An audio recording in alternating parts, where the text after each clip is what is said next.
ചുരുങ്ങിയ ഓൺലൈൻ മീഡിയയിലേക്ക് സ്വാഗതം. ഞാനിപ്പോൾ നിൽക്കുന്നത് വടകര മുനിസിപ്പാലിറ്റിയിലെ 29-ാം വാർഡിലാണ്. ഈ ഒരു വാർഡിന് ഏറ്റവും വലിയ പ്രത്യേകതയുണ്ട്. കേരളത്തിലെ ആദ്യ മാലിന്യമുക്ത വാർഡായിട്ട് പ്രഖ്യാപിച്ചത് ഈ ഒരു വാർഡാണ്. വടകര മുനിസിപ്പാലിറ്റി 29-ാം വാർഡ്. ഇതിന്റെ പിന്നിൽ പ്രവർത്തിച്ച വലിയൊരു വ്യക്തിത്വമുണ്ട്. എനിക്ക് തോന്നുന്നു കേരളത്തിന്റെ ചരിത്രത്തിൽ സ്വർണ്ണലിപികളാൽ എഴുതപ്പെടേണ്ട ഒരു പേരാണ് സതീശൻ മാസ്റ്റർ.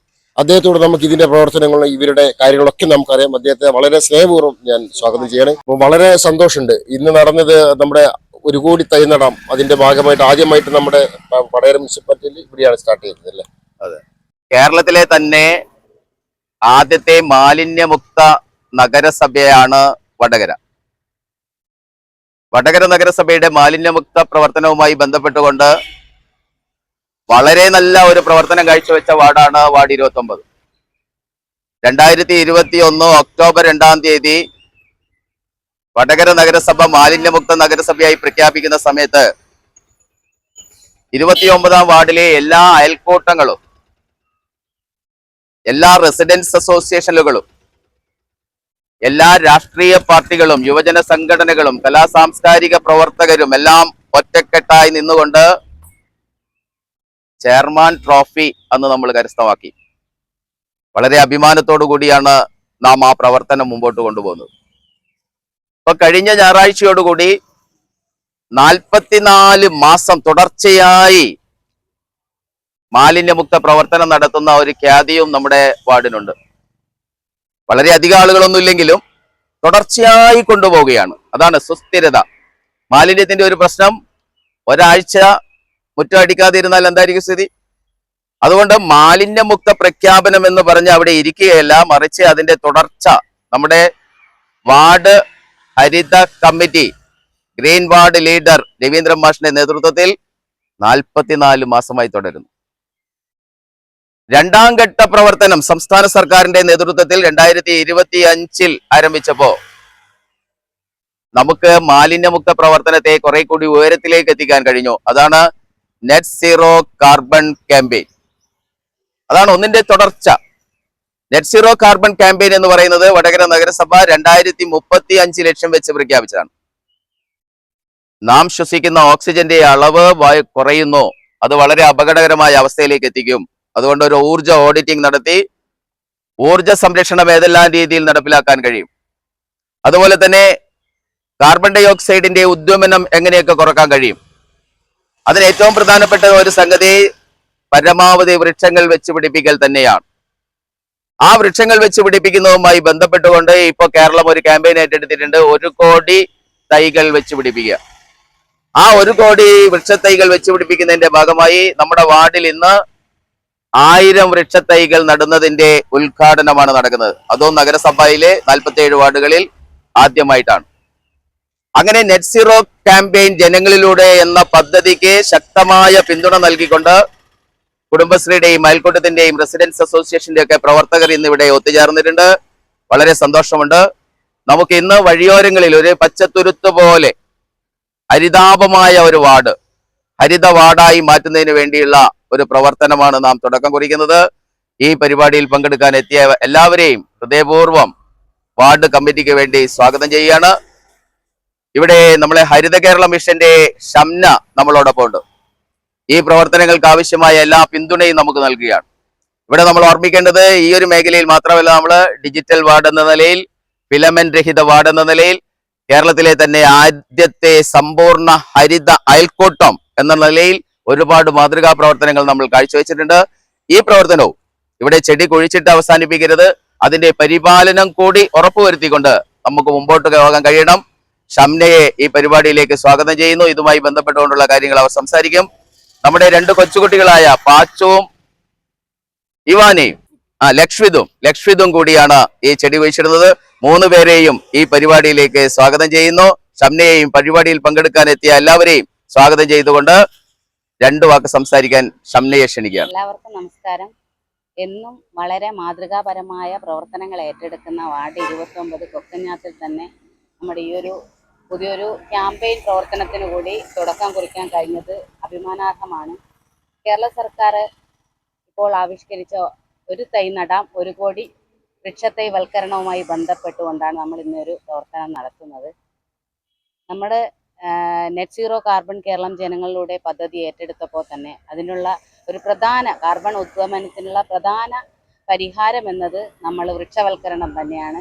വൃക്ഷങ്ങളാണ് അന്തരീക്ഷത്തിലുള്ള കാർബൺ വലിച്ചെടുത്ത് കാർബണിനെ സന്തുലിതമാക്കുന്നത്. ഈ ഒരു പ്രവർത്തനം വളരെ നല്ല രീതിയിൽ ഏറ്റെടുക്കാമെന്ന് വടകര നഗരസഭ പറഞ്ഞപ്പോൾ അതിൽ ഒന്ന് കണ്ടത് നമ്മൾ 1000 വൃക്ഷത്തൈകളെങ്കിലും ഒരു വാർഡിൽ തുടക്കത്തിൽ വെച്ചു പിടിപ്പിക്കുക എന്നാണ്. അത് വളരെ ഹൃദയപൂർവ്വം തന്നെ ഏറ്റെടുത്ത ഒരു വാർഡാണ് വാർഡ് 29. അപ്പോൾ ഇന്നിവിടെ നടക്കുന്ന ഈ ഒരു പ്രവർത്തനം നിങ്ങൾ അതിൻ്റെ തുടർച്ച കാണണം. വൃക്ഷങ്ങൾ എന്നും നമ്മൾ നടാറുണ്ട്, പക്ഷെ അതിൻ്റെ പരിപാലനം ഉറപ്പുവരുത്താൻ പറ്റാത്തത് കൊണ്ടാണ് നട്ടവൃക്ഷങ്ങളൊന്നും വലുതാവാത്തത്. നമ്മൾ ഈ ഒരു സംരംഭത്തിൽ നിങ്ങൾ നടുന്ന ഈ ഓരോ വൃക്ഷവും നിങ്ങൾ മനസ്സിൽ സൂക്ഷിച്ചുകൊണ്ട് ഭാവി തലമുറയ്ക്ക് വേണ്ടി ഈ ഓരോ വൃക്ഷങ്ങളും പരിപാലിച്ചുകൊണ്ട് ഇനിയും നമ്മുടെ എല്ലാ ചടങ്ങുകളിലും നമ്മൾ ഗ്രീൻ പ്രോട്ടോകോൾ പാലിക്കുന്നത് പോലെ തന്നെ ഒരു വൃക്ഷത്തൈയെങ്കിലും സംരക്ഷിച്ചുകൊണ്ട് ഒരു ജീവനെ സംരക്ഷിച്ചുകൊണ്ടുള്ള ഒരു ഇടപെടൽ ഉണ്ടായാൽ മാത്രമേ ഈ നെറ്റ് സീറോ കാർബൺ കേരളം എന്ന ക്യാമ്പയിൻ വിജയിക്കുകയുള്ളൂ. ഈ ഒരു പ്രവർത്തനത്തിന് വന്ന നിങ്ങളെല്ലാവർക്കും ഹരിത കേരള മിഷന്റെ പേരിൽ വടകര നഗരസഭ വൈസ് ചെയർമാൻ സതീശൻ മാസ്റ്റർ, നമ്മുടെ എല്ലാ വാർഡിലെ എല്ലാ കാര്യങ്ങൾക്കും നമുക്ക് ഉപദേശ നിർദ്ദേശങ്ങൾ തരുന്ന ഷംന സാർ, ബാക്കിയുള്ള നമ്മുടെ വാർഡിൽ നല്ല പ്രവർത്തനം കാഴ്ചവെക്കുന്നവരെ നമ്മൾ ഇതുവരെ ചെയ്ത കാര്യത്തിൽ വടകര നഗരസഭ മാലിന്യമുക്ത തുടർ പ്രവർത്തനം 44 മാസം പിന്നിട്ടു. അങ്ങനെ ഈ ഒരു പരിപാടിയിൽ ആദ്യമായി പറയാനുള്ളത്, ഇന്ന് നടുന്ന ചെടികള് നമ്മള് സസ്യങ്ങളെ എന്തായാലും പരിപാലിക്കാൻ നമ്മൾ ഇന്നൊരു തീരുമാനം എടുക്കണം.